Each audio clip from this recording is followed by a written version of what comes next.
आज तक आपने हैंडसम हीरो तो बहुत देखे होंगे, लेकिन हैंडसम विलन बहुत ही कम देखने को मिलते हैं। एक विलेन जिसकी लुक हीरो से भी ज़्यादा प्रभावशाली थी। एक विलेन जिसकी पर्सनैलिटी एक मॉडल से भी दमदार थी। एक विलेन जिसकी वेशभूषा किसी हीरो से कम नहीं थी। बेहद ही सलीके से शानदार कपड़े पहनने वाला वो अभिनेता हर हीरो पर भारी था। तो सुनिए, वो हैं अपने handsome, charming, genius Prem Chopra ji.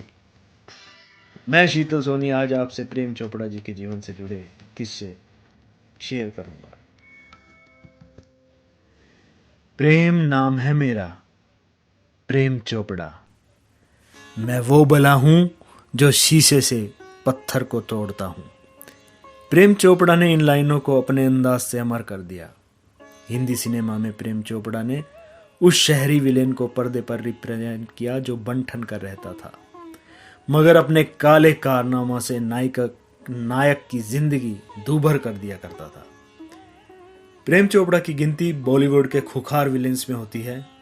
60 साल के कैरियर में उन्होंने 380 से अधिक फिल्मों में काम किया, मगर वो सिर्फ एक फिल्म फेयर अवार्ड से नवाजे गए।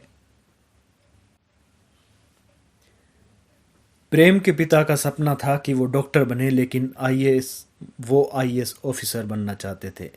बाद में एक्टिंग का जुनून ऐसा हुआ कि वो फिल्मों में आ गए। जब वो फिल्मों में आए तो विलेन के रोल में ऐसे जचे कि रियल लाइफ में भी लोग उन्हें विलेन समझने लगे। ब्रिटिश इंडिया के लाहौर में 23 सितंबर 1935 को प्रेम चोपड़ा का जन्म हुआ था। वो कुल 5 भाई और एक छोटी बहन में से एक थे। इनके पिता रणबीर लाल एक कंपनी में अकाउंट ऑफिसर थे। परिवार एक सुखी माहौल में जी रहा था, लेकिन तभी भारत पाकिस्तान बंटवारे का दौर शुरू हुआ। इसका बुरा असर उनके परिवार पर भी पड़ा। आखिरकार परिवार लाहौर में अपना सब कुछ छोड़ कुछ दिनों के लिए पंजाब आ गया। यहाँ पर रणबीर लाल की बहन रहती थी। कुछ दिनों तक पंजाब में रहने के बाद प्रेम चोपड़ा का पूरा परिवार शिमला शिफ्ट हो गया। यहाँ पर परिवार ने एक नए सिरे से जिंदगी की शुरुआत की। शिमला के एसडी सीनियर सेकेंडरी स्कूल में प्रेम ने अपनी पढ़ाई पूरी की। पिता का सपना था कि वो डॉक्टर बने, लेकिन प्रेम आईएएस ऑफिसर बनने का ख्वाब सजा रहे थे। हालांकि किसी को इस बात का अंदाजा नहीं था कि वो आगे चलकर फिल्म इंडस्ट्री के टॉप विलेन बनकर उभरेंगे। कॉलेज के दिनों में एक बार दोस्त की जिद पर प्रेम ने सिगार पी ली। ये पहली बार था जब उन्होंने सिगार को हाथ लगाया था। इससे पहले उन्होंने कभी भी सिगरेट या सिगार नहीं पी थी। जब उन्होंने सिगार पिया तो पहले बहुत खांसी आई, लेकिन बाद में उन्हें सब कुछ अच्छा लगने लगा। वो सिगार पी रहे थे, तभी धुएं के पीछे से एक शख्स आए और उन्होंने प्रेम को जोरदार थप्पड़ लगाया। वो शख्स उनके पिता थे। इस घटना के बाद प्रेम ने रियल लाइफ में सिगरेट जैसी चीज़ों को कभी भी हाथ नहीं लगाया। हाँ, फिल्म में किरदार के हिसाब से उन्होंने इन चीज़ों का इस्तेमाल किया है। वक्त के साथ प्रेम का रुझान फिल्मों की तरफ हो गया। वो दोस्तों के साथ उस वक्त की सभी एक्शन फिल्में देखने लगे।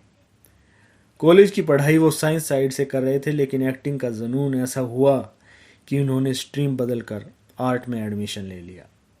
इस बात से पिता बहुत नाराज हुए थे, लेकिन प्रेम ने सिर्फ अपने दिल की सुनी। प्रेम जिस कॉलेज में पढ़ते थे वहीं उनके सीनियर अमरीश पुरी भी थे।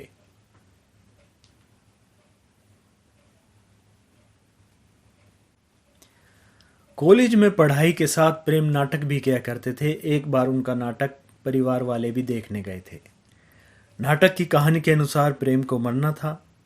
नाटक में उन्हें मरते देख जब बहन अंजू ने देखा तो वो बहुत रोने लगी। उनकी हालत इस कदर खराब हो गई कि आखिरकार उन्हें चुप कराने के लिए बाहर ले जाया गया। इसके बावजूद उनका रोना बंद नहीं हुआ। जब प्रेम अपनी बहन के सामने आए तब अंजू का रोना बंद हुआ।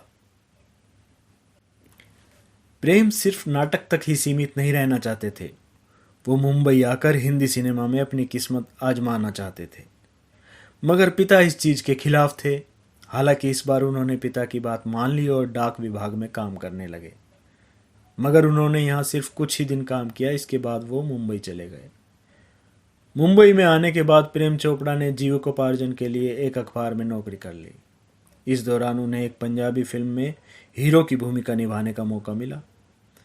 प्रेम चोपड़ा बताते हैं, एक दिन लोकल ट्रेन से यात्रा करते समय एक अजनबी से मुलाकात हुई। उनसे पूछा कि फिल्मों में काम करोगे? ना करने का सवाल ही नहीं था।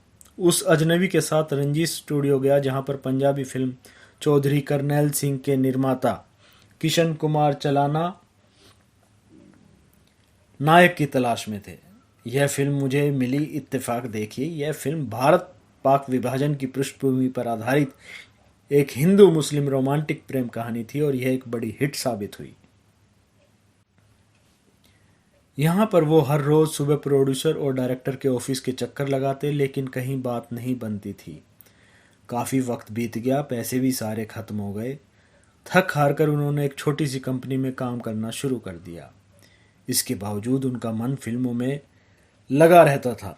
एक बार फिर से उन्होंने यह नौकरी छोड़ दी और फिल्म में काम पाने की तलाश में लग गए। इस बार भी उन्हें सफलता नहीं मिली। पिता ने कह दिया कि अब वो प्रेम का खर्च नहीं उठाएंगे। पिता के इस फैसले के बाद उन्होंने टाइम्स ऑफ इंडिया अखबार में काम किया। यहाँ उनका काम अखबार के प्रमोशन को लेकर था। इस दौरान उनकी मुलाकात कुलदीप सहगल से हुई, जिन्होंने प्रेम को 1955 में रिलीज हुई फिल्म तांगे वाली में काम करने का मौका दिया था। हालांकि फिल्म में उनका रोल बहुत छोटा सा था, लेकिन बाद में उन्हें किसी दूसरी बड़ी फिल्म का ऑफर नहीं मिला।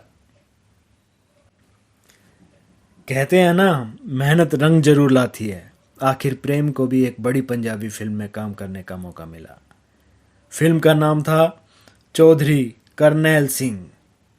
फिल्म की शूटिंग पूरी हो चुकी थी, तभी उन्हें पता चला कि उनकी मां को पेट का कैंसर हो गया है। सारा काम छोड़ वो मां से मिलने शिमला चले गए। यहाँ पर उन्हें पहुंचे 1-2 दिन ही हुए थे कि उनकी मां का इंतकाल हो गया। प्रेम चोपड़ा को इस बात का मलाल हमेशा रहा कि मां उन्हें कभी सिल्वर स्क्रीन पर नहीं देख पाई। मां के अंतिम संस्कार के बाद जब वो मुंबई आए तो पता चला कि उनकी फिल्म हिट रही है। इसके बाद उन्हें कई पंजाबी फिल्म के ऑफर्स आने लगे, मगर प्रेम का सपना था कि वो जल्द ही हिंदी फिल्मों में दिखें। पंजाबी फिल्मों में काम करने से प्रेम चोपड़ा को बहुत पॉपुलैरिटी मिली। इसी दौरान निर्माता NN सिप्पी फिल्म वह कौन थी बना रहे थे।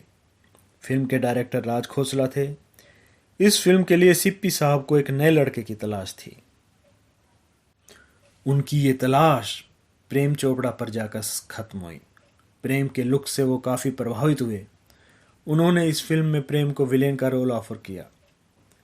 प्रेम अपनी यात्रा बतौर हीरो ही जारी रखना चाहते थे, लेकिन इस वक्त उनको काम की सख्त ज़रूरत थी। इस कारण वे बिना सोचे इस फिल्म में विलेन के रोल में काम करने के लिए तैयार हो गए।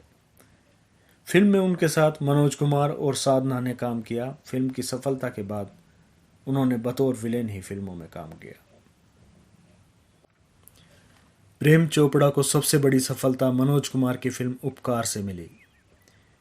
इस फिल्म का निर्देशन भी खुद मनोज कुमार ने किया था। इस फिल्म में प्रेम चोपड़ा ने मनोज कुमार के भाई पूरण की भूमिका निभाई। मनोज कुमार अपने भाई की शिक्षा के लिए सब कुछ बलिदान कर देते हैं, लेकिन जब पूरण शहर से पढ़ाई करके वापस गांव आता है तो वो एक स्वार्थी आदमी बनकर आता है। पूरण की भूमिका में प्रेम चोपड़ा की अच्छी पहचान बन गई। प्रेम चोपड़ा कहते हैं, उपकार के बाद मैंने नौकरी छोड़ दी और पूरा ध्यान सिर्फ फिल्मों पर ही लगाया। प्रेम चोपड़ा और राज कपूर दोनों साडू थे। प्रेम चोपड़ा की शादी राज कपूर की पत्नी कृष्णा की बहन उमा से हुई है। जाने माने राइटर और डायरेक्टर लेक टंडन प्रेम के पास इस शादी का प्रस्ताव लेकर गए थे। हम आपको बता दें कि उमा और कृष्णा बॉलीवुड एक्टर राजेंद्र नाथ और प्रेम नाथ की बहनें हैं। उमा और प्रेम चोपड़ा की 3 बेटियां हैं, रकिता, पुनीता और प्रेरणा। बड़ी बेटी रकिता ने स्क्रीन राइटर और पब्लिसिटी डिजाइनर राहुल नंदा से शादी की। इसी तरह मंझली बेटी पुनीता की शादी सिंगर और टीवी एक्टर विकास भल्ला से हुई। छोटी बेटी प्रेरणा के पति शर्मन जोशी भी बॉलीवुड हीरो हैं। प्रेम चोपड़ा के 6 नाती और नातिन हैं। रकिता और राहुल नंदा की एक बेटी है जिसका नाम ऋषा है। वहीं पुनीता और विकास भल्ला की एक बेटी सांची और बेटा वीर है। प्रेरणा और शर्मन जोशी बेटी ख्याना और ट्विंस विहान और वरयान हैं। फिल्म मेरा नाम जोकर की असफलता के बाद शोमैन राज कपूर बॉबी बना रहे थे। क्लाइमैक्स के लिए उन्हें एक विलेन की ज़रूरत थी। वे ऐसा अभिनेता चाहते थे कि जिसे देखकर ही दर्शक समझ जाए कि यह बदमाशी करेगा। रोल छोटा था, बावजूद इसके प्रेम चोपड़ा को फिल्म ऑफर की। राज कपूर के निर्देशन में काम करना तो प्रेम ने अपने लिए सौभाग्य की बात मानी। ये भी नहीं पूछा कि क्या रोल है और हाँ कर दी। शूटिंग शुरू हुई तो राज कपूर ने कहा कि बस एक ही संवाद बोलना है, प्रेम नाम है मेरा, प्रेम चोपड़ा। अब प्रेम चोपड़ा दंग रह गए कि छोटा सा रोल और संवाद भी नहीं के बराबर। बहुत हिम्मत जुटाकर राज कपूर से पूछ बैठे कि बस इतना सा डायलॉग। राज कपूर ने कहा कि यदि फिल्म चल निकली तो डायलॉग लोगों की जुबान पर होगा और हुआ भी वैसा ही। बॉबी के इस संवाद ने प्रेम चोपड़ा को बहुत प्रसिद्धि दिला दी। आज भी ये लोग इस डायलॉग को याद करते हैं।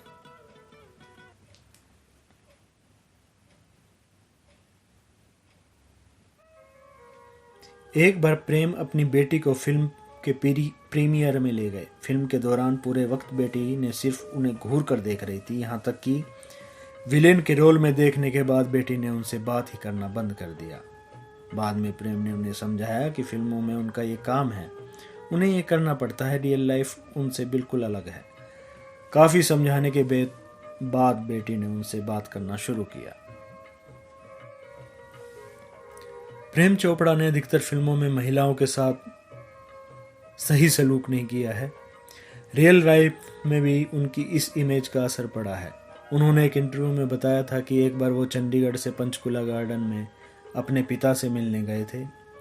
वो वहाँ घूम ही रहे थे कि तभी 4-5 आदमियों की नज़र उन पर पड़ी। प्रेम को देखते ही उन्होंने अपने पत्नियों से कह दिया कि वो सभी अपना चेहरा छुपा लें। दूर से ही प्रेम को सारी बात समझ में आ गई और वो हंसकर वहाँ से चले गए। एक बार प्रेम चोपड़ा धर्मेंद्र के साथ किसी फिल्म की शूटिंग कर रहे थे। वो इस फिल्म में विलेन के रोल में दिखे थे। एक सीन के मुताबिक प्रेम के गुंडे धर्मेंद्र को अपनी जीप में एक रस्सी से बांधकर सड़क पर घसीटते हैं। ये सीन जानकर प्रेम बहुत बेचैन हो गए। उन्होंने कई बार धर्मेंद्र से कहा कि वो सीन न करे। पहले तो उन्होंने सीन न करने का ये तर्क दिया कि अगर शूटिंग के दौरान धर्मेंद्र को चोट लग गई तो उनका चेहरा खराब हो जाएगा। हीरो के लिए उनका चेहरा ही सब कुछ होता है। इसके बावजूद धर्मेंद्र नहीं माने। फिर से प्रेम ने उन्हें सीन न करने की सलाह दी। बहुत पूछने पर प्रेम ने वाजिब वजह बता दी। उन्होंने कहा, अगर आप ये सीन करेंगे तो सीन के मुताबिक अगली बार मुझे भी जीप से घसीटा जाएगा, मगर मैं ये सीन नहीं करना चाहता। अगर आप मना कर देंगे तो मेकर्स मुझे भी ये सीन नहीं कराएंगे। प्रेम की ये बात सुनकर धर्मेंद्र बहुत हंसने लगे। प्रेम अंतिम बार 2021 की फिल्म बंटी और बबली 2 में दिखाई दिए थे। 2023 में इनको फिल्म फेयर के लाइफ टाइम अचीवमेंट अवार्ड से नवाजा गया। तो दोस्तों, आज आपने प्रेम चोपड़ा जी के जीवन से जुड़े किस्से सुने। अगली बार मैं फिर आपका होस्ट, आपका साथी शीतल सोनी आपके लिए कुछ नए किस्से लेकर आऊँगा। तब तक के लिए मुझे इजाज़त दीजिए। जय हिंद, जय भारत।